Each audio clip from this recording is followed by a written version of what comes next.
Ótimo. Acho que a gente aqui toca em 2 pontos essenciais, e com relação ao 167M, acho que é bastante interessante localizá-lo, né? E ele diz especificamente que, com relação aos efeitos previstos naquele dispositivo, e os efeitos são apenas os automáticos do processo, do procedimento principal. Então, a gente tem uma restrição, né? Mesmo se aqui houve essa tentativa de ampliar a luz da lei brasileira, talvez ela tenha sido mal feita, né? Porque na prática houve uma inserção em um dispositivo que trata de uma hipótese limitada, né? Então, acho que a gente precisa também levar em conta a topologia aqui do dispositivo.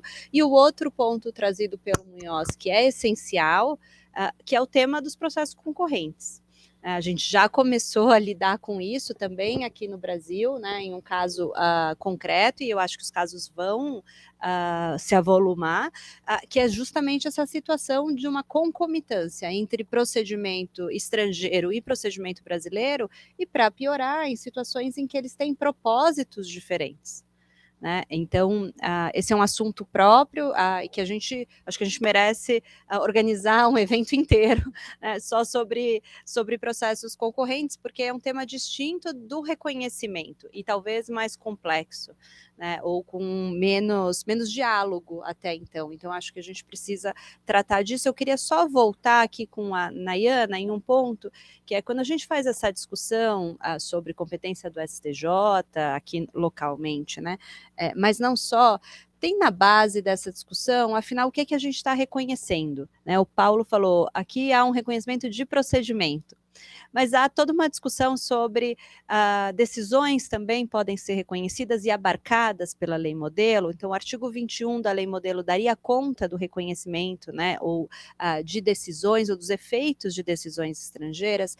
Essa é uma discussão e os países divergem, né, como é que eles interpretam a sua própria incorporação do artigo 21. E por conta disso, há inclusive uma lei modelo específica, que é uma lei modelo sobre reconhecimento de julgamentos, de decisões relacionadas à insolvência.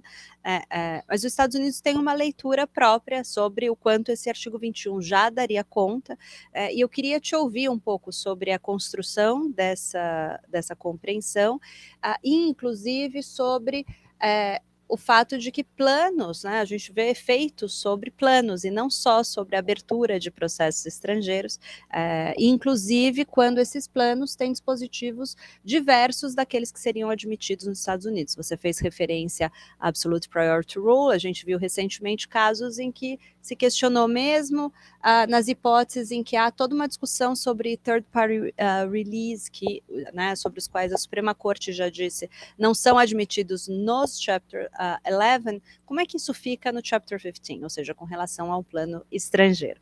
Acho que isso demandaria talvez 1 hora de apresentação, exato, mas se você puder, então, falar um pouquinho dessa construção, porque eu acho que isso vai ser muito importante quando aqui na experiência brasileira a gente avançar, né, e não estiver mais falando só sobre a abertura de um processo estrangeiro que vai ser reconhecido, mas também o depois, o que vem depois disso. Ótimo. Então, o que a gente tem visto no Chapter 15 é justamente isso, né? O objetivo é reconhecer o processo para poder receber os efeitos, né, de reconhecimento do plano de recuperação. Claro, no caso de recuperação judicial. Isso as cortes americanas entendem como parte do artigo 21. Em casos em que o plano tenha outras previsões que talvez não encaixem bem com o artigo 21, a gente também se baseia no artigo 7, né, que deixa additional relief, né, aos critérios do juiz. É um artigo bastante flexível. Então, mas essa flexibilidade vai se definindo conforme nossa jurisprudência. Isso também ajuda a garantir certa previsibilidade. Né? A gente não gosta de ter um artigo flexível onde você não sabe se esse juiz vai admitir, esse juiz não vai, e você fica com incerteza. Então, né, a longa tradição que a gente já tinha de reconhecimento no artigo 304, junto com esses 20 anos, né, dentro do Chapter 15, tem ajudado a estabelecer os parâmetros, né, de reconhecimento.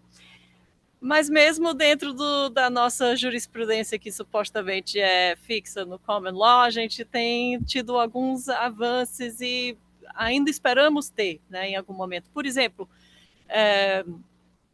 tem uma figura no Canadá, o Reverse Vesting Order, que não existe na lei americana. Eu não conseguiria fazer essa mesma figura. Basicamente, você tira os ativos, você tira as dívidas e vai para outra entidade. Os credores têm que acompanhar as dívidas, mas os ativos vão ser vendidos dentro da própria empresa que antes operava.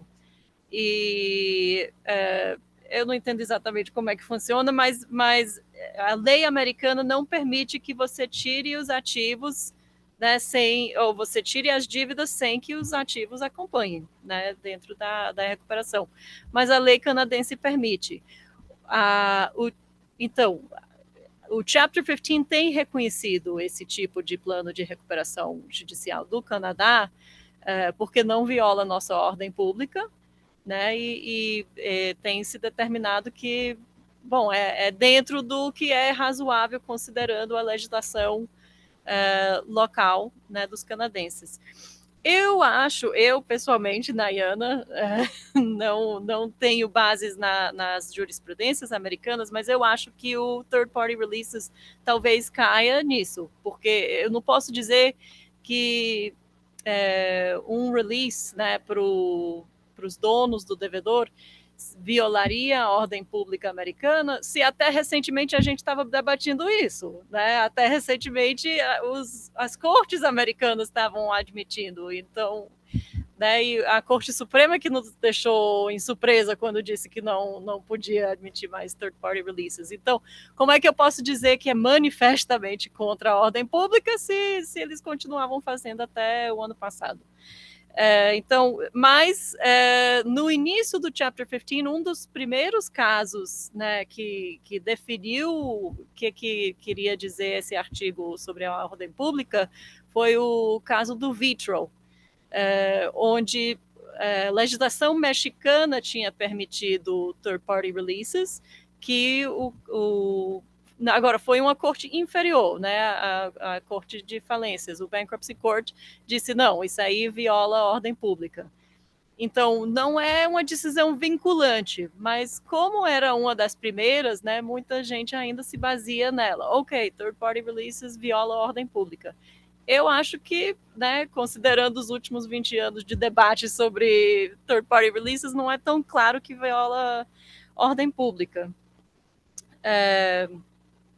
Você falou também sobre reconhecimento de ordens específicas, por exemplo, não somente do plano de recuperação, mas todas as outras ordens que acontecem ao longo do processo.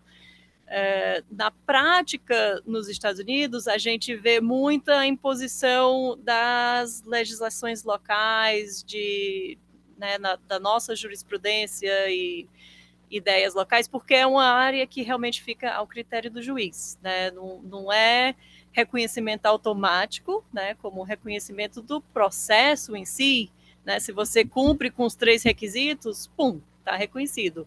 Mas agora, quando eu, como advogada americana, peço para o tribunal americano reconhecer uma ordem estrangeira, aí fica mais flexível, né? O juiz americano tem muito mais discrecionalidade, ele não precisa. Então, ele vai olhar para a legislação local, por exemplo, na Flórida, ele olharia para a legislação estadual, que deixa reconhecer ordens para pagamento de dinheiro, né? Então, se for uma obrigação a pagar, e ordens firmes, né? Essa ordem não pode ser cautelar, né? De natureza cautelar. Então, eu posso me basear nessa legislação e pedir reconhecimento, né, perante essas leis. Mas agora, por exemplo, reconhecimento de medidas cautelares ainda é uma área debatida, porque, por exemplo, na Flórida, as cortes estaduais reconhecem medidas cautelares de outros países, mas a Corte Suprema americana, né, perante a legislação federal, tem dito que não existe via de reconhecer medidas cautelares de outros países. Então, essas ainda são áreas onde, né, existe debate e existem decisões divergentes. Ótimo. Para a gente entrar no último item, então, desse primeiro painel, eu queria propor uma discussão sobre uniformidade, né? Eu acho que a lei modelo, ela traz em si uma ideia de que ela vai contribuir no seu limite, se houver, claro, uma uniformidade de aplicação também dessa lei modelo nas várias jurisdições. Então, e essa preocupação está, inclusive, refletida aqui na nossa lei 11.101, quando o artigo 167-A, no seu parágrafo 1º, vai dizer: na interpretação das disposições deste capítulo, deverão ser considerados o seu objetivo de cooperação internacional, a necessidade de uniformidade da sua aplicação e a observância da boa-fé. Então, essa grande ideia que pauta a lei modelo também foi incorporada. E a UNCITRAL, como a Samira disse aqui para a gente no começo, tem todo um repertório de jurisprudência no cloud. Tem toda uma preocupação, tem um digesto sobre jurisprudência, e isso é objeto de constante atualização. É nosso papel, inclusive, informar, né, a UNCITRAL sobre os casos brasileiros, a jurisprudência brasileira que está se construindo sobre isso. De tempos em tempos eles fazem esse esforço. Eu queria ouvir um pouco, Sabrina, como é que você explica essa função, né, e o que a gente consegue encontrar nesse repertório. Acho que é importante a gente ter isso muito concretamente, porque isso é parte, como diz o próprio parágrafo 1º, né, de como foi idealizada a incorporação da lei modelo. Eu acho que esse é o ponto importante, né? A gente começou o painel sobre isso, acho que a gente encerra o painel nessa rodada sobre isso e continua, né, no segundo painel com os magistrados, tratando precisamente sobre essa cooperação que só funciona se houver esse propósito de uniformidade. E aqui não é a ideia de que nós vamos adotar, por exemplo, as regras do Chapter 11 norte-americano ou do Scheme of Arrangements do Reino Unido, mas que naquilo que possibilita o diálogo, nós vamos observar, né, olhar decisões estrangeiras, olhar os inúmeros materiais, porque o trabalho da UNCITRAL é um work in progress, né? Então, além do cloud, que é essa base de dados espetacular de decisões estrangeiras, que quando eles não conseguem disponibilizar a decisão na íntegra, em inglês ou nas 6 línguas oficiais da UNCITRAL, há um comentário de doutrinadores muito reconhecidos, né, que explicam o sentido daquela lei. O Digest, que é atualizado periodicamente, em que a UNCITRAL pega toda essa base do cloud e vai facilitando para a gente, né, indicando como eles se ajustam a cada um dos artigos da lei modelo, e também os outros guias, né? Nós temos um guia de melhores práticas de cooperação. Então, no primeiro parágrafo desse guia prático, a UNCITRAL coloca: o propósito é fornecer informações a profissionais e aos magistrados. O propósito é analisar experiências passadas e sugerir aprimoramentos. Quer dizer, não é impor um modelo fechado, mas dizer: olhem aqui a experiência que foi acumulada desde, não vou dizer 97, porque demorou um pouquinho a adoção, mas considerando ali a partir de 2005, 2006, onde as nações com maior presença no comércio internacional adotaram a lei modelo e passaram a aplicá-la cotidianamente, né? O professor Munhoz comentou das muitas dezenas de decisões norte-americanas envolvendo processos brasileiros, mas a Nayana poderia dizer das centenas, né, de Chapter 15 do mundo todo, né? Também há um guia sobre a prática judicial, né, aí voltado aos tribunais estrangeiros. E dentro dessa lógica, professora, para finalizar aqui a minha fala, eu queria reagir um pouquinho aos comentários anteriores. Eu não vou entrar em toda a polêmica de processo concorrente, porque eu concordo que precisa de um seminário só sobre isso, mas, assim, eu entendo por que a UNCITRAL teve essa preocupação. Porque a UNCITRAL ela não pode negar um país a abrir um processo de insolvência preenchidos os requisitos. E a gente tem visto na prática que às vezes é necessário. Por exemplo, quando se discute tanto a regra Gibbs, é porque você só consegue reestruturar uma dívida em que se aplica a lei inglesa, se abrir um procedimento de acordo com a lei inglesa, né? Então, cada país tem essa particularidade e o mundo é muito vasto, né? E o Brasil também pode passar por isso. Se a gente for pensar em refis tributários, ou como é que fica o encerramento regular de uma atividade em que a falência deveria servir esse propósito, ainda que não sirva. Quer dizer, a gente pode enfrentar dilemas em que a gente precisa de um procedimento local, né? E aí o propósito vai ser coordenar. Agora, o que eu acho que o Brasil precisa amadurecer, e isso os Estados Unidos, e aí, de novo, não é querer copiar a legislação norte-americana, que eu acho que nunca funcionaria aqui, mas que tem essa preocupação, é o magistrado olhar para aquele procedimento e entender se ele cumpre uma finalidade legítima ou não. Então, nós temos precedentes nos Estados Unidos, por exemplo, negando o reconhecimento de empresas, por exemplo, russas, dizendo não tem nenhuma finalidade a cumprir aqui, né? Pode preencher os requisitos formais, mas não tem porquê, não tem uma repercussão a não ser dar um bypass, digamos assim, no que está aplicando lá.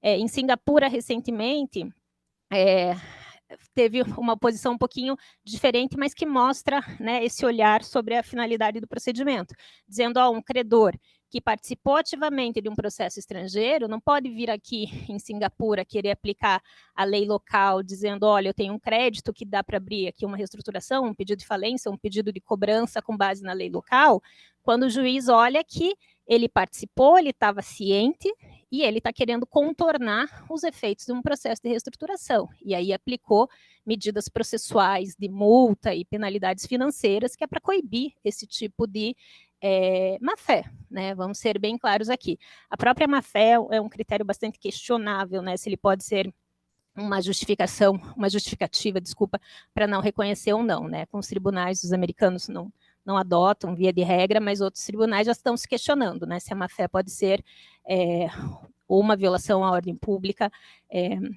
ou motivo para não reconhecer, com base em outras interpretações. E aí, como é que a gente ajusta, né, quando eu tenho essa situação?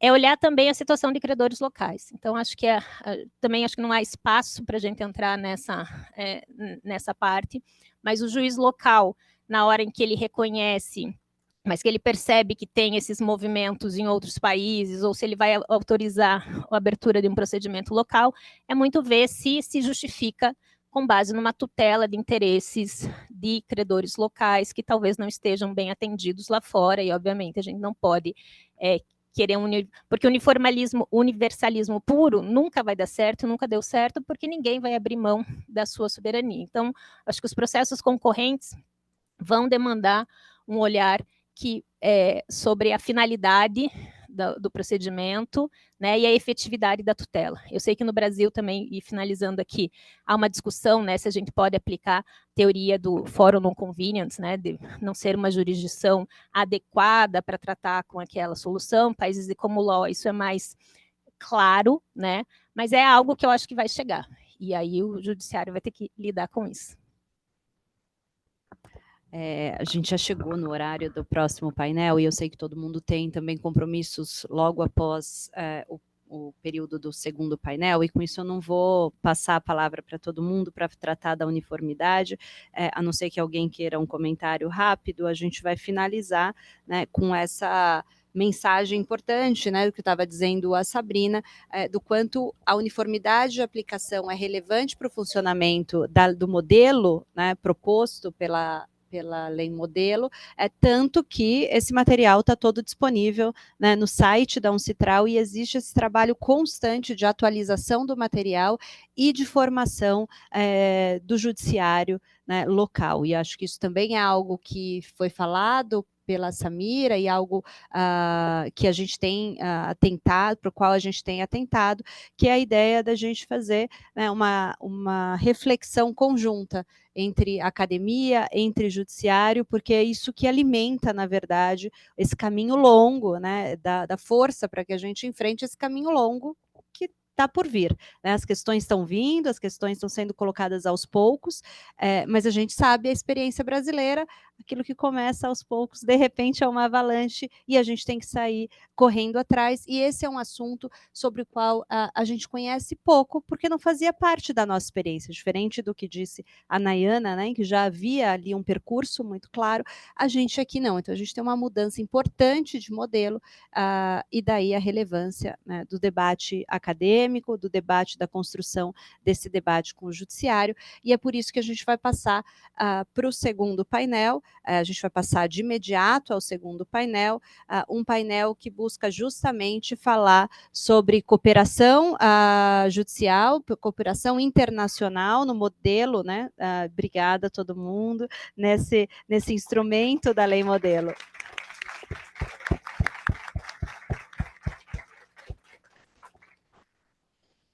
Eu vou deixar, então, a palavra ao professor Francisco Satiro. Vocês viram que todo mundo aqui foi chegando de mala.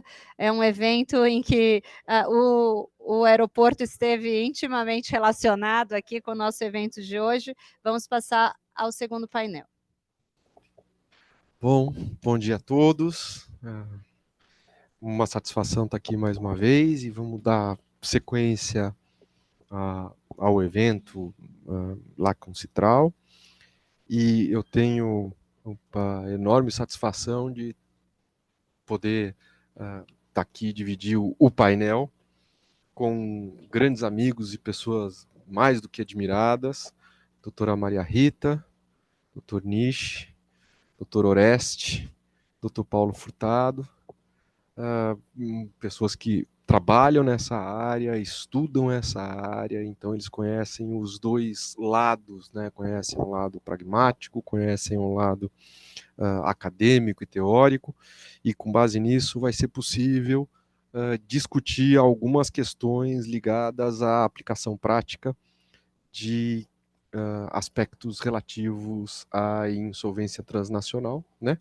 E a correlação entre juízos de outros países e o juízo brasileiro. Então, mais uma vez agradecendo. Eu dou início, nós vamos tratar de formalmente 4 temas, não obstante seja possível que durante aqui a conversa novos temas, novas experiências sejam trazidas. Mas os temas basicamente são reconhecimentos de processos estrangeiros e homologação de sentença, a resolução CNJ 394 de 2021, né, a famosa JIN, Judicial Insolvency Network, que é a cooperação direta entre magistrados, né, o protocolo de cooperação direta entre magistrados, o papel dos tribunais estaduais e do CNJ na implementação da lei modelo, né, a convergência e capacitação, e cooperação e comunicação direta entre representantes estrangeiros e os tribunais brasileiros. Oportunidades, barreiras, procedimentos, em suma, aspectos gerais relativos a esses pontos.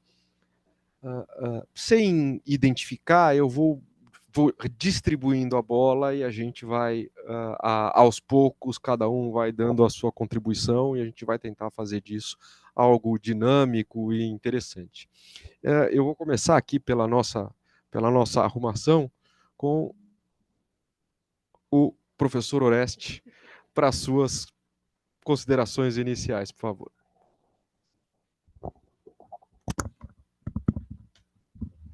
Então, em primeiro lugar, muito bom dia a todos.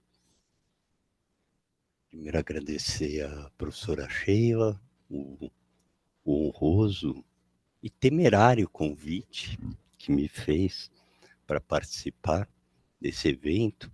Quando ela falou de cooperação, jurisdição transnacional, a primeira preocupação que me veio naturalmente é o eterno problema que nós temos, né, como matonense, que nós sempre temos que resolver os problemas das cidades satélites em torno de Matão, Araraquara, Ribeirão Preto, todas elas evidentemente fazendo parte da grande Matão.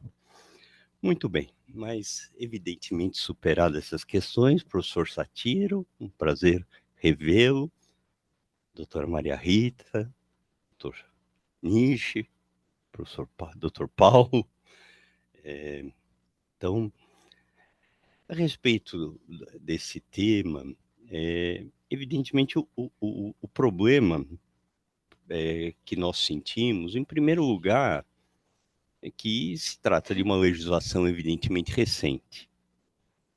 E mais do que uma legislação recente, nós não temos uma tradição no direito comunitário. Eu não estou falando nem de direito da insolvência transnacional, eu estou falando que nós não temos uma tradição de direito comunitário.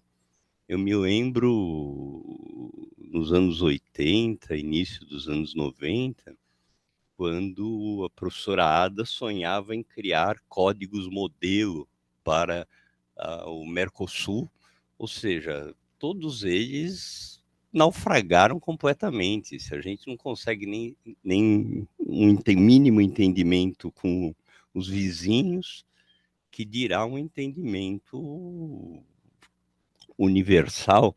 Aliás, quando comentávamos isso, a doutora Maria Rita disse: nós não conseguimos nos entender nem internamente, que dirá com os nossos vizinhos. Então, o sonho da universalização, ele me parece ainda muito distante, embora a questão de um ano, mais ou menos, o professor Satiro nem vai lembrar disso, 1 ano e meio atrás, discutindo esse problema justamente do COME, nós debatíamos a questão de que está sendo trazida a ideia do, eventualmente, se permitir que os estatutos das companhias tragam a eleição de foro para a reestruturação de empresas em caso de crise.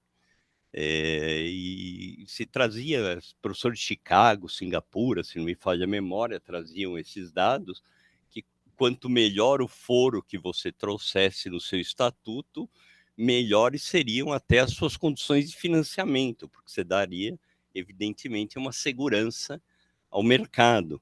Então, talvez a implementação, o professor Satiro não é muito favorável a essas ideias, mas talvez isso nos dê um grande passo em torno de uma universalização.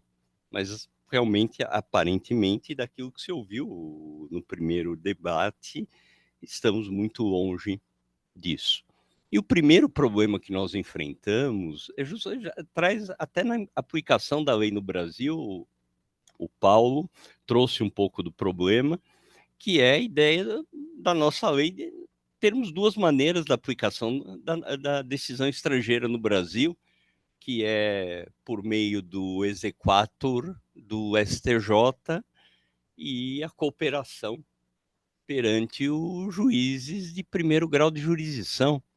Aliás, eu vou mais longe e digo que a lei pode gerar até uma confusão, porque nós temos uma terceira situação que, na minha opinião, ela não foi revogada. O Paulo, ele começou a tratar do tema, mas não fazia parte do debate, então eu vou aproveitar o gancho dele.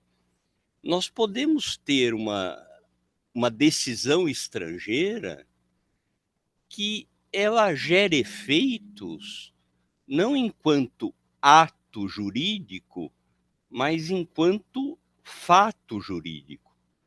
E nessa condição, ela pode gerar efeitos, eventualmente, no Brasil e ser cumprida territorialmente, independente da intervenção, seja do Superior Tribunal de Justiça, seja pela intervenção a título de cooperação, mesmo em processos de insolvência. Eu me lembro que há muitos anos atrás era relativamente comum, deve continuar hoje, não vejo motivo, sentenças falimentares europeias, por exemplo, elas nominavam, evidentemente, o comissário extraordinário, o administrador, o equivalente ao nosso administrador. Ele vinha ao território brasileiro, vendia ativos, remetia esse dinheiro para o exterior, sem nenhum tipo de intervenção da autoridade judiciária brasileira, ou seja, se não houvesse devedores no Brasil, se não houvessem obrigações a serem cumpridas no Brasil, não havia necessidade, seja de um exequatur, seja de nenhum tipo de cooperação. Então, nós temos um tertium genus aí, que é a possibilidade da sentença gerar efeitos enquanto fato jurídico e não enquanto ato jurídico processual. Então, essa é a primeira observação, a primeira ressalva que eu faço. Em relação a essa aparente dualidade que existe entre o Superior Tribunal de Justiça e o processo de cooperação, me parece que são duas situações distintas.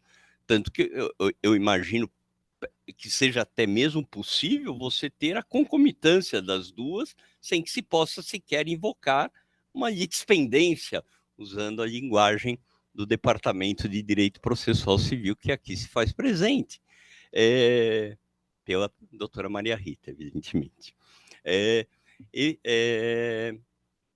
Por quê? Porque você pode pedir a homologação de uma sentença estrangeira simplesmente pelo fato que você quer que aquela decisão, ao ser reconhecida, gere efeitos no território brasileiro, seja cumprida em território brasileiro, ponto e basta.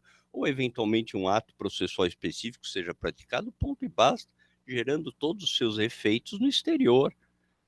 A situação de cooperação me parece bem mais complexa.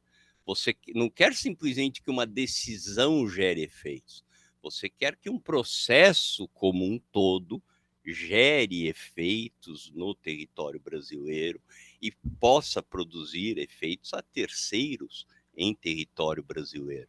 Então, é uma situação bem mais complexa e que, graças a Deus, a legislação brasileira, ela se modernizou e nós não ficamos dependendo, evidentemente, para isso, da homologação do Superior Tribunal de Justiça. Criou-se um mecanismo de maior efetividade e maior celeridade. Então, essas seriam as observações iniciais minhas, ou seja, que são objetos distintos, que espero que não haja conflito de competência no futuro entre o Superior Tribunal de Justiça e juiz de primeiro grau acerca de processos de cooperação.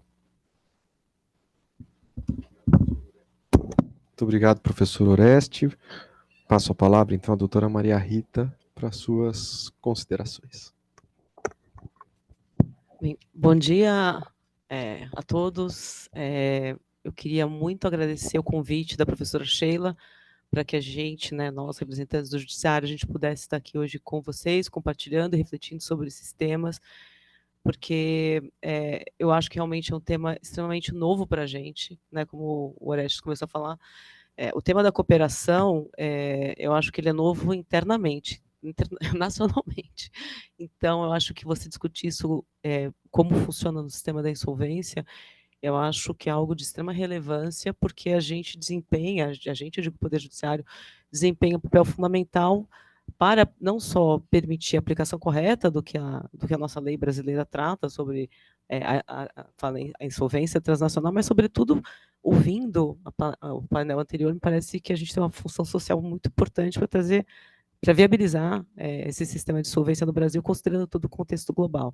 Então, isso só chama a nossa responsabilidade, a necessidade de mais diálogos como esses, como bem a professora Sheila colocou no começo do nosso evento de hoje, porque eu acho que ele é fundamental para que a gente consiga, nosso Poder Judiciário, para que a gente consiga entender o nosso papel, a nossa responsabilidade, os nossos limites, e sobretudo, o que se espera que a gente faça numa situação como essas.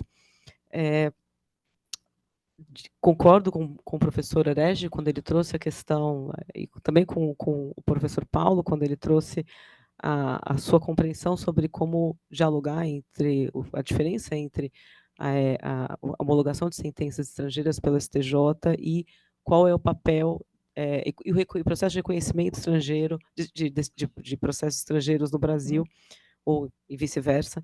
E, na verdade, a compreensão dessa diferença, acho que é justamente o ponto em que o Poder Judiciário brasileiro ele acaba sendo importante para viabilizar que isso aconteça, né? Não estamos executando uma sentença, uma decisão estrangeira, o que nós estamos, enquanto Poder Judiciário, é justamente apoiando, né, quando o processo estrangeiro principal ou não principal vem para o Brasil, é justamente apoiando com essas medidas. Somos nós, juízes brasileiros, que tomamos as decisões, são atos de soberania brasileiro, então, portanto, realmente eu não vejo nenhum tipo de incongruência entre o que entre uma competência constitucional do STJ e a nossa função nesse processo de insolvência transnacional, que é justamente de permitir maior celeridade no cumprimento de decisões, não só de lá para cá, mas de cá para lá também. Né? E, portanto, é importante que a gente reconheça e traga credibilidade ao sistema, porque ele é uma porta de mão dupla. Certamente, acho que traz mais celeridade. Eu estava comentando com o Satírio, com o professor Orestes, sobre um caso de uma falência regida pelo decreto de 45 minha, que tinha mandado expedir uma carta rogatória para cumprimento, e nesse meio tempo entrou em vigor a reforma de 2020, e a própria síndica, ela nos Estados Unidos, solicitou a aplicação de tudo o que a gente está falando aqui, sobre insolvência transnacional, e o juiz americano rapidamente colheu as provas necessárias para o MDPJ, fez todas as diligências de rastreio necessárias. Então, eu acho que até pela praticidade que isso traz, eu acho muito difícil que um juiz brasileiro crie problemas invocando a necessidade de um reconhecimento de sentença estrangeira pelo STJ, porque acho que como foi falado, né, no painel anterior, a realidade econômica e prática, ela se impõe diante do mundo jurídico, e acho que é o que acontece com essas regras, professor Chatilo. Então, passo a palavra para os demais. Muito obrigado, professora Maria Rita. Doutor Azumaniche, por favor. Esse microfone está funcionando? Está ótimo. Obrigado. Alô. Bom dia a todos. Primeiro, gostaria de agradecer a professora Sheila, professor Satiro, professor Oreste, pelo convite e pela oportunidade de participar, mais como aprendiz, porque até convite, acredito que tenha sido até uma temeridade, como falou o professor Oreste. Mas eu me lembro, e cumprimento a todos aqui, estudantes, advogados, professor Manuel, Cristina também, meu amigo, meu colega de Câmara, procurador de Justiça, Eronides, também aqui presente. E eu me lembro, nós tivemos, né, Ritinha, há uns 3 anos atrás, 2 anos e meio, discutindo essa questão lá vou dar uma esnobada aqui na Universidade de Paris, né? E com magistrados e acadêmicos dos Estados Unidos, da França e do Brasil, né? Estivemos juntos. E lá também no começo, falou, olha, a coisa é nova, em 3 anos atrás, a coisa é nova, não temos muita experiência. E eu acho que nós estamos mais ou menos ainda, nesse mesmo ponto. E lá nós tivemos oportunidade de ter convívio com os americanos, e os americanos estão, claro, muito mais adiantados que nós. Quando fala-se de cooperação, nós estamos falando da parte brasileira em cooperar, porque quando se fala em Estados Unidos, isso eles já pelo Chapter 15 há muito tempo, eles cooperam, não existe, e existe relação direta, informalidade, coisa que no Brasil ainda veio com a reforma da lei, né? Trazendo esse modelo da Uncitral. E isso entendo que traz muito desafio, principalmente cultural, né? A questão da cooperação. Mas eu acho que nós temos que aprender aí com essa reciprocidade que já existe de outros países, e que não é simplesmente adoção ou aceitação de procedimentos ou decisões do exterior, mas tendo o juiz no Brasil, a prerrogativa e responsabilidade de aplicação da lei e adequação com base na legislação brasileira, os princípios de ordem pública também. E então, quando eu dei uma atualizada em relação aos casos de procedimento lá fora com cooperação, aqui no Brasil ainda temos poucos. O inverso, nós temos diversos, né? Mas a questão é difícil, é complicada, mas tem um aspecto procedimental também, que eu acho que o CNJ já deu um passo bastante grande nessa resolução 394, mas tem as questões jurisdicionais, que ainda tem muita dúvida na sua aplicação, como que adaptar, como que vai se formar essa jurisprudência em relação à questão aí de ordem pública, questão da aplicação da legislação brasileira, quais são os limites. Isso que entendo eu que vai ser um trabalho que vai vir com a atividade prática do exercício da jurisdição. E também, claro, com a evolução dos estudos acadêmicos e da prática dos advogados. Então, nós temos aí um desafio pela frente, mas uma questão interessante, complexa, porque envolvem jurisdições diferentes, credores localizados em várias jurisdições, né? E então os juízes de primeiro grau que estão aqui, esses são os que vão receber os processos e é a porta de entrada das questões que ainda estão por vir, ainda em quantidade, ao meu ver, quando se tem uma internacionalização da atividade econômica, é natural que se tenha um aumento dessas demandas aqui na nossa jurisdição. Então, essas minhas pequenas e breves considerações. Muito obrigado, doutor Nishi. Passo, então, para as considerações iniciais do doutor Paulo Furtado também. Muito obrigado, Satiro. Bom dia a todos. Agradeço à professora Sheila pelo convite. Cumprimento os demais integrantes da mesa, cumprimento a todos os presentes aqui. E realmente eu confirmo que foi uma temeridade, realmente, o convite. Mas a gente não podia deixar de aceitar, porque, de fato, vai caber a nós, ao Poder Judiciário, implementar a forma pela qual foi introduzida a lei modelo na nossa legislação, e especialmente no tema do nosso painel, como é que vai se dar essa cooperação entre os juízes, o juiz estrangeiro e o juiz nacional, não é?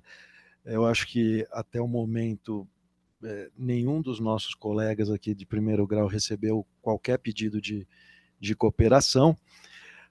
Temos aqui a resolução 394 do CNJ, que dá alguns parâmetros para que seja feito esse protocolo de cooperação entre os juízes de insolvência, o juiz estrangeiro e o juiz nacional, mas, como disse o Nishi, isso será um desafio que a prática vai nos colocar assim que começarem a surgir os primeiros casos de cooperação. Salvo engano, há um caso em andamento na primeira vara de falência e recuperações da capital, em que há essa questão colocada nos autos, o caso de recuperação judicial da Intercement, em que há uma subsidiária holandesa, o representante estrangeiro tem atuado no processo, mas eu não conheço detalhes e não sei como é que tem sido enfrentada a questão. O fato é que é uma grande novidade, não é? Ontem mesmo, a minha assistente, conversando comigo, falou, temos uma rogatória aqui para assinar, para encaminhar uma rogatória para os Estados Unidos, quer dizer, era o caminho natural para se requerer ao juízo estrangeiro o cumprimento de uma medida requerida no processo judicial. Eu me lembro de outros casos no interior, em que eu atuei, em que também foram expedidas rogatórias, mas que, caso infelizmente muito triste, não envolve insolvência, envolvia subtração de filhos menores por um pai, e a carta rogatória foi expedida para a Síria, não é? E uma das condições para que ela fosse cumprida é que a mãe da criança que havia sido subtraída se convertesse ao islamismo, quer dizer, uma verdadeira exigência, né? Uma norma de ordem pública para cumprimento. E a cooperação, como disse a Maria Rita, também internamente é um problema difícil que se põe entre os juízes, não é? Nós temos grande dificuldade de contar com a colaboração dos juízes do trabalho, não é? Então, há uma certa dificuldade de compreensão do que foi decidido nos processos de recuperação, a extensão da inovação no plano de recuperação. Então, muitas vezes é necessária a realização de termos de cooperação entre o juízo da recuperação e o Tribunal Regional do Trabalho para se estabelecer certas diretrizes para facilitar o ingresso dos pedidos dos credores nos processos e para que os juízos do trabalho respeitem a forma de cálculo dos créditos. Então, há uma dificuldade natural pela nossa cultura, não é? Uma dificuldade que tem sido ressaltada aqui por todos que me antecederam, e nós temos também essas dificuldades que vão surgir na prática, que ainda não nos fizeram ainda parar para pensar. Eu fiquei muito preocupado com algumas manifestações do painel anterior. Eu acho que nós temos alguns pontos aí da nossa lei que vão trazer dificuldades na hora da cooperação. Eu acho que foi um painel muito relevante para que a gente possa, no momento oportuno, poder fazer essa cooperação, mas sem desrespeitar aquilo que foi colocado na nossa lei. E acho que a gente deve dar um passo além. Eu acho que o judiciário deve, a partir desse encontro aqui, eu acho que a gente deveria, né, Rita e Nishi também, passar a tentar maior número de encontros para a gente tentar implementar algo mais concreto, né? Não sei se no âmbito do Tribunal de Justiça aqui em São Paulo a gente conseguiria fazer isso, mas dar um passo além daquilo que o CNJ fez, até porque provavelmente aqui em São Paulo talvez surjam os primeiros casos, né? Então acho que a gente tem esse papel aí a desempenhar. É isso, Satiro. Muito obrigado, doutor Paulo. A gente vê que, de fato, eu não estava aqui no painel anterior, então sempre tenho receio de acabar repetindo algo que já foi dito, né? Mas, assim, ouvindo o que foi dito agora e fazendo aqui, olhando para trás, né? A doutora Maria Rita me falou que o professor Munhoz chegou a tocar no caso Varig. Eu acho o caso Varig interessante, porque o caso Varig foi talvez a primeira recuperação judicial, se não foi a primeira, foi uma das primeiras recuperações judiciais. A lei foi apressada, saiu mais apressadamente, justamente porque a Varig estava numa situação difícil e precisava da recuperação judicial, e havia restrições na lei anterior. E assim que foi aprovada, né, assim que foi deferido o processamento da recuperação judicial da Varig, percebeu-se que havia necessidade de impedir que as aeronaves da Varig que faziam voos internacionais fossem apreendidas. E isso era muito complicado, porque boa parte delas fazia algum tipo de escala ou parava nos Estados Unidos, que era o local onde ficavam os os arrendadores.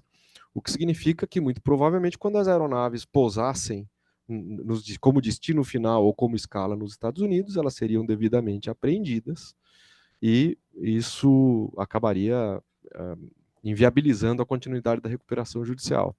E naquela época, vejam, sem lei modelo, UNCITRAL, não tinha lei modelo, já tinha lei modelo discutida e tal, mas não havia lei modelo adotada nos Estados Unidos.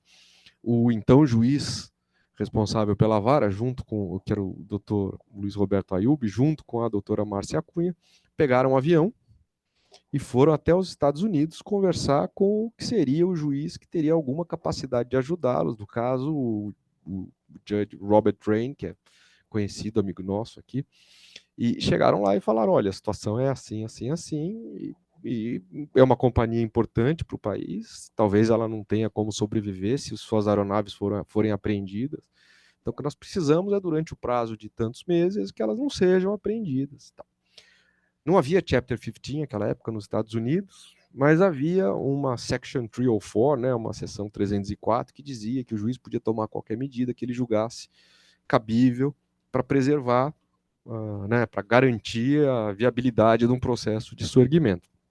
Então, o Judge Drain foi lá e ofereceu, né, e deferiu a suspensão da apreensão dos aviões. Eles voltaram para cá e, no final, a recuperação judicial da Varig, com todas as críticas que possa sofrer, é uma recuperação judicial de sucesso. Parte da Varig virou a Gol, em suma, a operação continuou.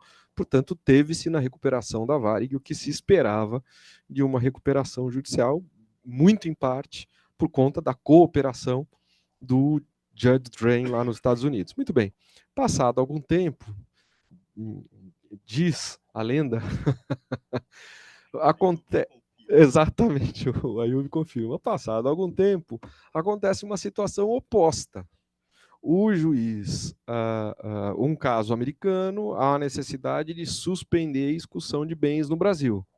O Judge Drain virou e falou, olha, o que eu sei é que no Brasil eles pegam um avião e vão falar pessoalmente. Então é exatamente o que eu vou fazer. Então o Judge Drain pegou o avião lá nos Estados Unidos e veio aqui conversar diretamente com o doutor Ayub e falar, olha, veja bem, você foi lá e tal, eu queria lembrá-lo, né, que foi ótimo, tá? Mas agora quem está precisando sou eu, né? Vim pedir o apoio do amigo. O doutor Ayub, na época juiz, virou e falou, olha, ficaria muito feliz de ajudá-lo, mas não vou, porque eu não posso. Mas como não? Falou, não posso. E ele está certo, ele não podia, não havia previsão legal que autorizasse um juiz brasileiro a suspender direitos de um credor brasileiro em função de um processo no exterior. Havia brecha na legislação americana, já um pouco forjada dessa forma, não havia essa prerrogativa para o juiz brasileiro. Ele não podia dar. Ele falou, sinto muito, mas eu posso levar o senhor para comer um churrasco. Não, nem tudo está perdido, tomar uma caipirinha, feijoada e etc. Mas o que eu quero dizer com isso é que a gente faz todo sentido, né, essa estranheza diante do problema, porque ele realmente é um problema, né, é uma situação que é razoavelmente nova, né? Claro, vem amadurecendo muito com o passar dos anos, são muitos os casos. Quando eu cheguei, ainda estava se mencionando, há um repertório da Uncitral Cloud que aponta uma quantidade significativa de casos, né? Mas esse é uma estratégia, né, de cooperação, porque, muito claramente, o que se pretendeu via Uncitral é superar um modelo que talvez fosse o ideal, que é o do universalismo, de você ter uma jurisdição única que vai definir todo o curso do processo, superar isso de uma maneira criativa. E a maneira criativa foi, vamos garantir a soberania de todos os países, não vamos criar um juízo que tenha qualquer tipo de ascendência sobre qualquer outro juízo, mas vamos incentivar os países a transformar eles mesmos em legislação interna, né, em legislação local, regras de cooperação. Se isso acontecer, vai ser a iniciativa do país. Quando ele estiver cooperando, na verdade, ele não está se curvando a outro país.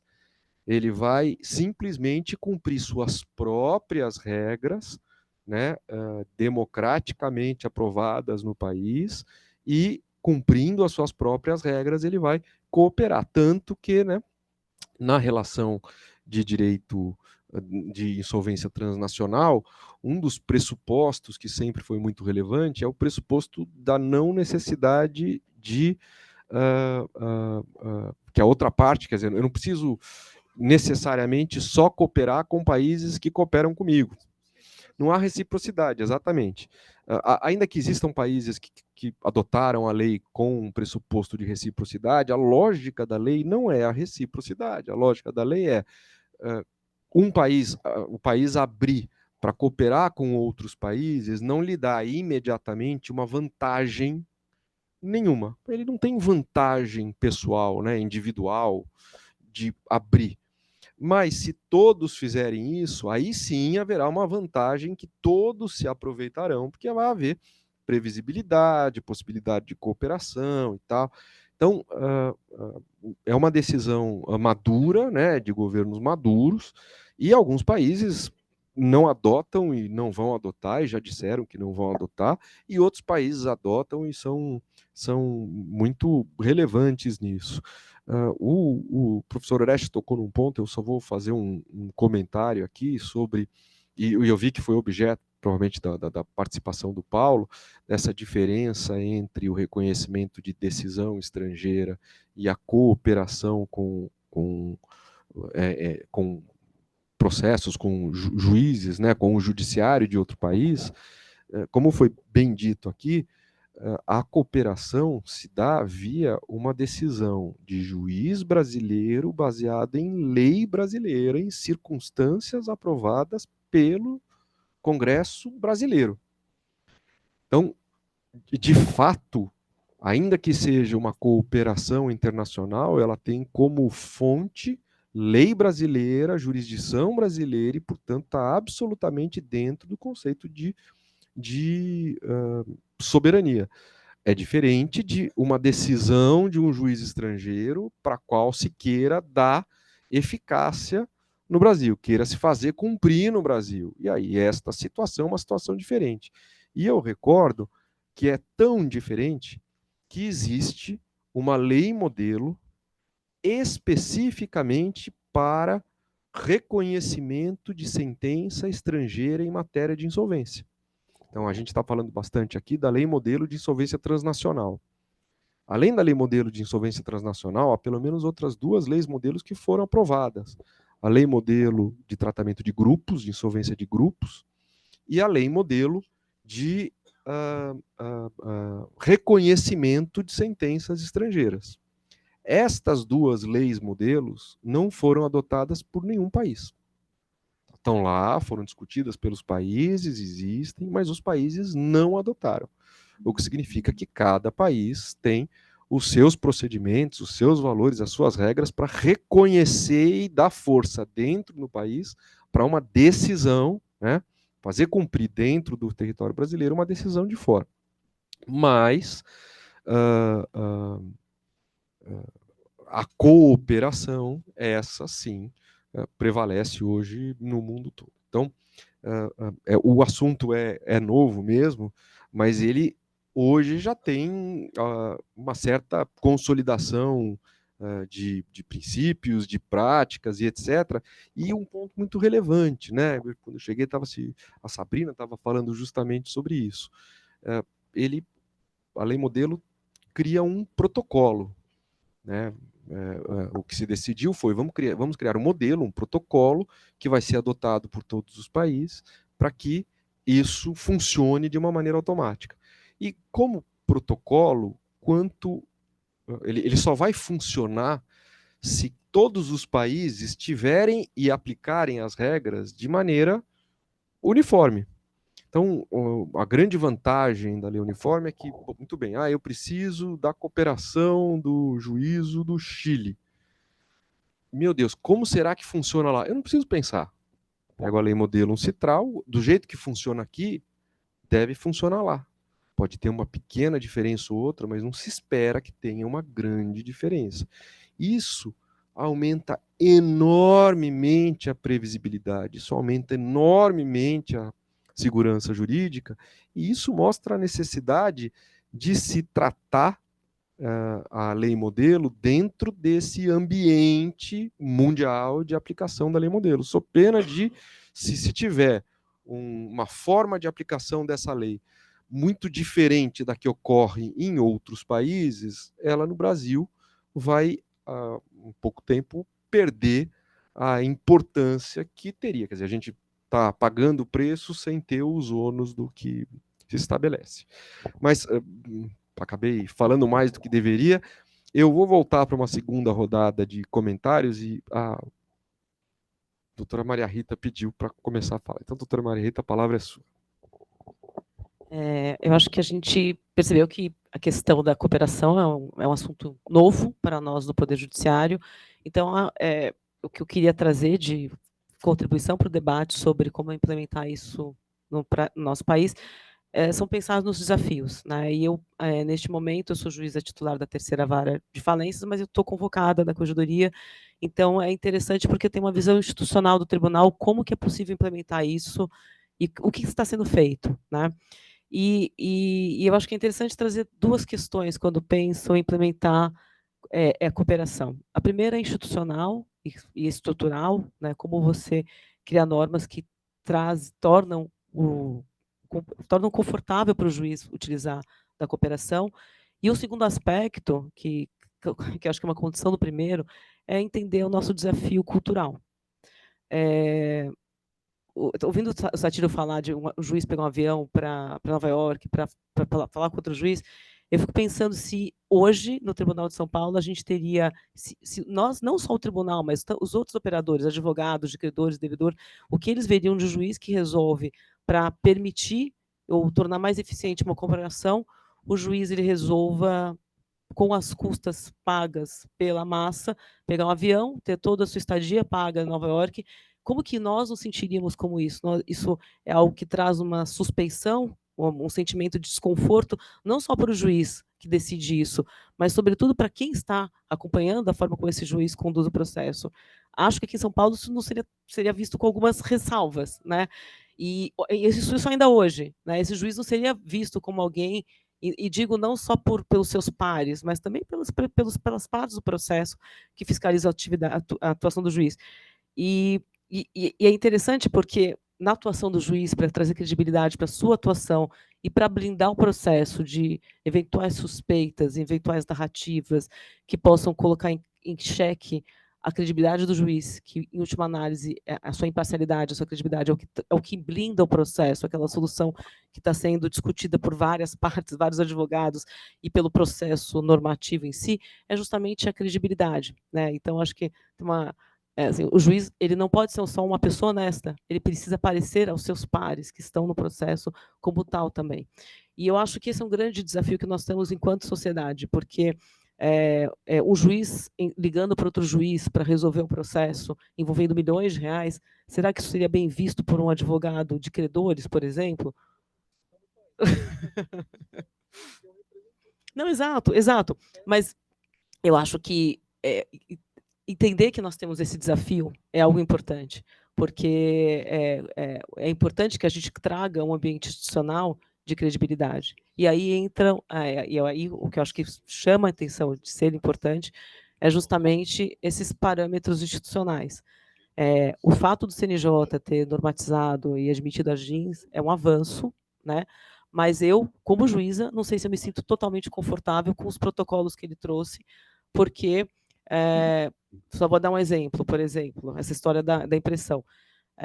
Tive um processo em que eu fiz suspeição, a pessoa foi na corregedoria requerer procedimentos disciplinares contra mim, porque a parte falava que eu era incansável, eu tinha uma sanha de atuar em desfavor dele, eu perseguia ele, eu não me controlava de tomar todas as medidas possíveis ao meu alcance para tornar a vida dele um inferno. Eu pergunto para vocês, qual é o nome do processo, qual é o tipo do processo e qual era a posição dele no processo? Ele era executado, entendeu? Então, óbvio que ele achava que era a pessoa mais miserável da vida dele, entendeu? Então, assim, como as corregedorias vão tratar esse tipo de protocolo, eu acho que é algo muito, não só corregedorias, mas o CNJ, porque, em última análise, todas as questões disciplinares vão para lá, e nesse ponto da cooperação, tem um aspecto que para o juiz é muito importante, porque tem o lado jurisdicional, e, em tese, questões jurisdicionais, erros jurisdicionais, você resolve por processo, por um recurso. Isso é do processo. É esperado, é do jogo do processo que o juiz possa errar, e é do jogo do processo que essa questão seja resolvida por um problema de recurso, por uma reforma da decisão. Quando a gente fala em cooperação, as fronteiras ficam um pouco mais frágeis, né? Então, até que ponto é uma questão jurisdicional e até que ponto você tem uma questão disciplinar. E, geralmente, quando você quer acuar um juiz, você transforma uma questão jurisdicional numa questão disciplinar. Porque aí foge, não é uma questão que está submetida ao segundo grau de jurisdição, é uma questão que está submetida à sua corregedoria, é uma questão que está submetida a um órgão de controle externo fora do seu tribunal, que tem um caráter político, né? E aí a gente tem um problema também, porque o juiz ele é um profissional técnico, sobretudo o juiz de primeiro grau. Quando a gente começa a falar em questões disciplinares que vão ser levadas para um órgão que tem uma composição política, isso já ganha uma outra perspectiva. E isso precisa ser considerado quando a gente pensa em criar um ambiente institucional seguro para que o juiz consiga aplicar os protocolos, né? Então, eu acho que a GINS foi um avanço, mas ainda jogar para o juiz, talvez faça parte, mas acho que isso precisa ser aprimorado, porque deixar para os juízes formarem um protocolo entre eles, pensando nessa aparência de institucionalidade que precisa, sobretudo no momento inicial em que nós não temos a cultura de cooperação, em que nós não vemos o juiz de uma forma... A nossa visão de juiz é a visão do processo civil, passivo, inerte, e que recebe a demanda, atua no processo por escrito, né?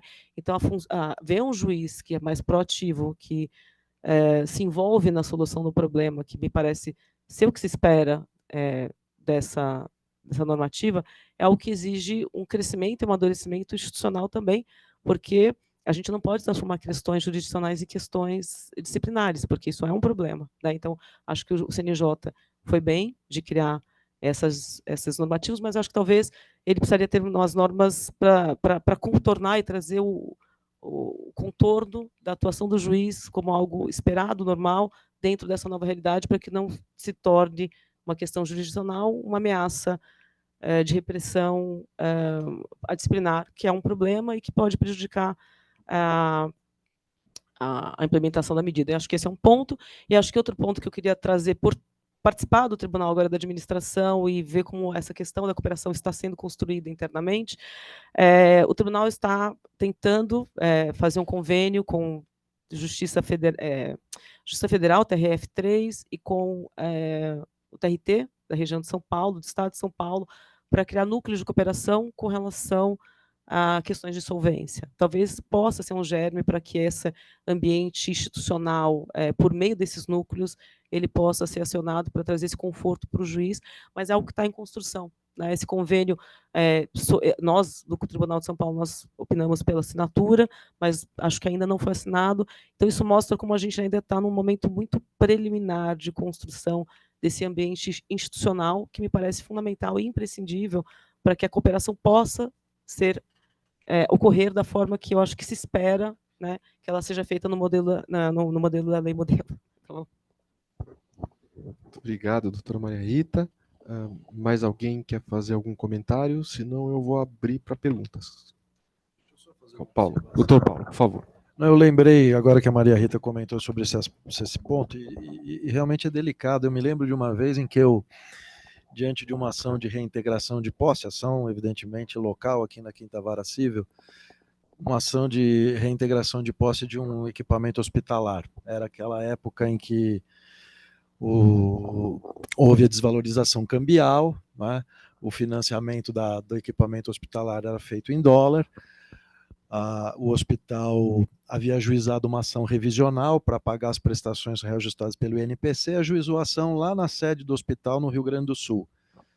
E em razão da mora, o Manuel Justino deve lembrar disso, julgou muito isso também, em razão da mora, notificado o hospital, não houve pagamento, a empresa de leasing ajuizou a ação de reintegração de posse, omitiu que havia decisão proferida pelo juiz do Rio Grande do Sul, e eu deferi a liminar de reintegração de posse em favor do arrendador. Quando estava sendo cumprida a liminar lá, o advogado enviou um fax para o cartório aqui da Quinta Vara Civil, comunicando que havia uma decisão do juiz, até o teor da decisão do juiz veio no fax. Acho que talvez muita gente aqui não saiba o que é fax, não é? Estou vendo aqui uma ex-estagiária minha também, a Lara, que não sabe o que é fax, mas o fato é que, para confirmar a veracidade do fax, eu peguei o telefone e liguei para o juiz do Rio Grande do Sul. E falei com o colega e ele disse, não, fui eu quem dei a decisão é minha, muito bem.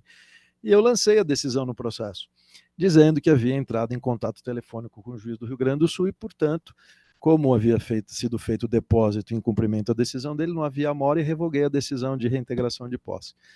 Agravo do arrendador, que lançou essa suspeita, como o juiz entra em contato telefônico, atuação, querendo prejudicar a empresa, enfim. Então, eu acho que essa observação da Maria Rita é importante e o tribunal precisa tomar uma posição institucional. Só um pequeno caso para ilustrar o que ela falou. Esses juízes de execução que tomam bens. A que ponto chegou esse país? A que ponto? Só faltava a execução ter por objetivo a satisfação do crédito. Seria o fim do mundo. Seria realmente, aí sim, a que ponto chegamos? Foi. O Ayugo foi criticar. Não, se falou muito disso. E teve o resultado. Hoje, com a possibilidade de... Né, a lei oferece uma alternativa a isso, até para proteger mesmo a figura do juiz. Porque quem faz isso não é o juiz. Quem faz isso é o representante definido. E aí, como já ocorre usualmente, né?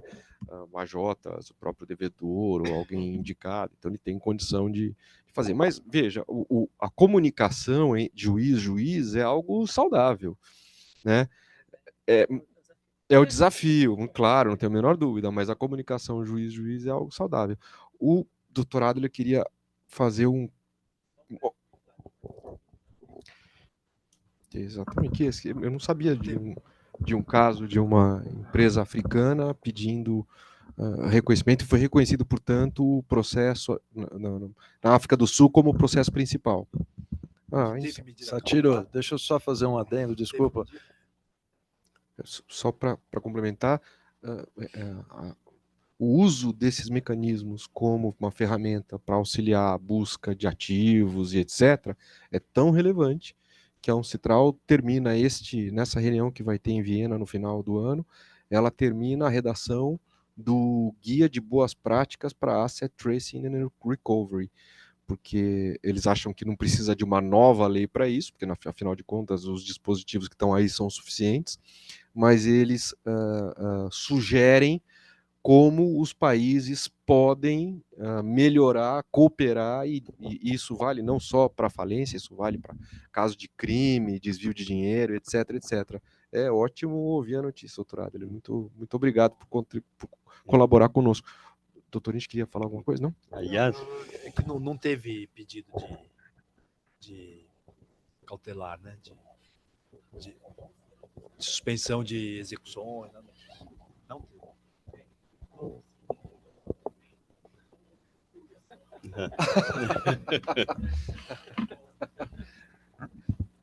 Aliás, que boring. Aliás, só em complemento, o Munhoz chegou a comentar a questão do 167S, inciso 2º. E o exemplo do doutorado, ele vem bem a calhar, que é a necessidade de a adaptação das tutelas cautelares à legislação brasileira. Ou seja, é um dos problemas que eu sinto que nós temos de confronto, por exemplo, com o sistema norte-americano. Ou seja, o sistema americano dá, a partir do deferimento do magistrado, poderes ao advogado de buscas que ele não tem, evidentemente, no Brasil. Então, provavelmente no sistema da África do Sul, oriundo talvez até mais radicalizado do sistema do common law, do que o próprio sistema inglês atual, ele tem dificuldades, evidentemente, para o cumprimento de busca de bens no Brasil, justamente porque ele depende a todo instante, evidentemente, das decisões do doutorado determinando as medidas de busca, já que ele não tem as medidas simplesmente deferidas em aberto pelo juízo. Então, o nosso sistema, pelo dispositivo citado, ele criou justamente um mecanismo de freio, As tutelas de urgência devem ser adaptadas ao sistema processual brasileiro, em que há o poder geral de cautela, mas há o poder geral de cautela do magistrado, e que ele deve motivar cada decisão que ele der, ele não pode dar em aberto uma busca de bens, simplesmente. Claro. E diga, por favor, Tony. Esse caso do... Esse caso do doutorado, ele é interessante, que eu tenho um caso de minha relatoria, mas é o oposto, que processo aqui no Brasil, e aí foi feito o reconhecimento nos Estados Unidos, mas não para fins de proteção de ativos, mas para pesquisa de bens e rastreio de bens. É mais ou menos isso, então, que está ocorrendo nesse caso, né? Não é para dar proteção a execuções aqui de ativos aqui no Brasil. Para encontrar exatamente esse é o caso, só que as avessas que eu tenho. É excelente que a gente ouça, né, os relatos desses casos, e porque a gente vai vendo como, ao mesmo tempo, né, a prática da insolvência transnacional no Brasil, ela está cada vez mais corriqueira e ela está mais madura, né? Hoje a gente pode falar de insolvência transnacional com base em sabendo que a gente está tratando de medidas de cooperação, mesmo em casos no Brasil não há nenhuma insolvência. Não é? Existe insolvência no Brasil? Não, é só o pedido de cooperação para achar determinados bens. Até bem pouco tempo, quando a gente falava de insolvência transnacional, e se falava em procedimento principal, come, né? Havia muita confusão e uma impressão de que se estava tratando de algo como vamos colocar entre aspas aqui, uma consolidação substancial mundial, quer dizer, que se quisesse fazer um grande processo de liquidação e que um juízo fosse determinar, o que é absolutamente falso. Na verdade, a gente tem como eu falei, né, uma lei modelo que tenta algo mais nem é isso, mas tenta algo mais próximo disso, e até hoje não foi adotada. A Inglaterra prometeu adotar em maio, como percebemos, está em dívida, né, está em mora, não adotou. Mas a razão de ser da existência dos processos de insolvência transnacional nos termos da lei é este tipo de cooperação, é a cooperação da empresa que tem bens em outro estado, que tem créditos em outro estado, relações em outro estado, e daí vem a facilidade de discutir o come, né? Pode ser que ela tenha alguma subsidiária, alguma empresa coligada, pode ser, mas isso a gente está usando um dispositivo mais simples para tentar algo mais complexo. E aí, de fato, a gente entra numa seara muito mais complicada, que é definir em que lugar as operações de fato são mais relevantes e tal. Vide, né? Caso da Latam, porque a Latam foi pedir recuperação judicial, Chapter 11 nos Estados Unidos, obviamente não pediu nada no Brasil, porque sabia que se pedisse, muito provavelmente ia tomar uma invertida, porque eu não tenho dúvida que come da Latam seria no Brasil, mas no Chile, onde ela tem muito menos operação, o judiciário chileno reconheceu os Estados Unidos como come. Ele virou e falou, não dá para comparar.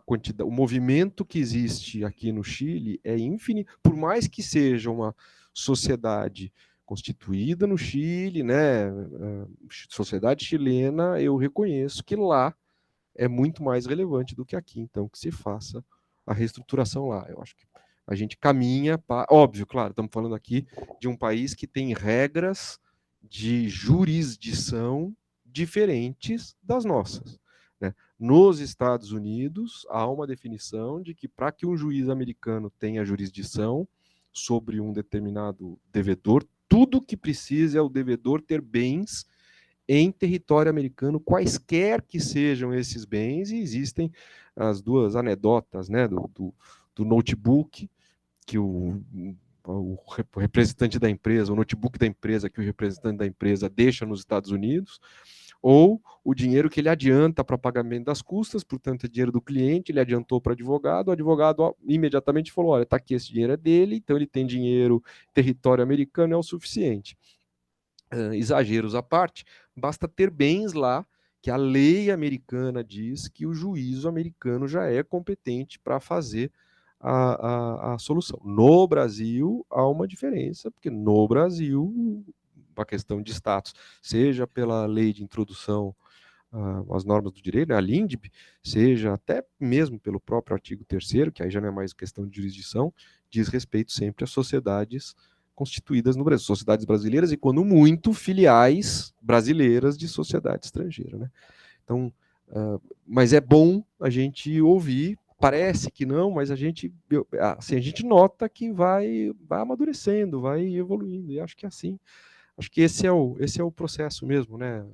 Faz parte, a gente tem, é um mecanismo muito mais próximo do direito de common law do que do nosso direito, então a gente tem que ir adaptando. Pergunto se mais alguém quer fazer um último comentário, se não, eu vou agradecer a presença de todos, agradecer o empenho da Sheila na organização disso. A Sheila está organizando isso não por ela está organizando isso pelo país, porque graças ao empenho da Sheila, no ano que vem, quando sair o relatório dos eventos lá, que o Brasil estará como tendo realizado um evento lá, que isso é um mérito 100% da Sheila e da Sabrina. Muito obrigado.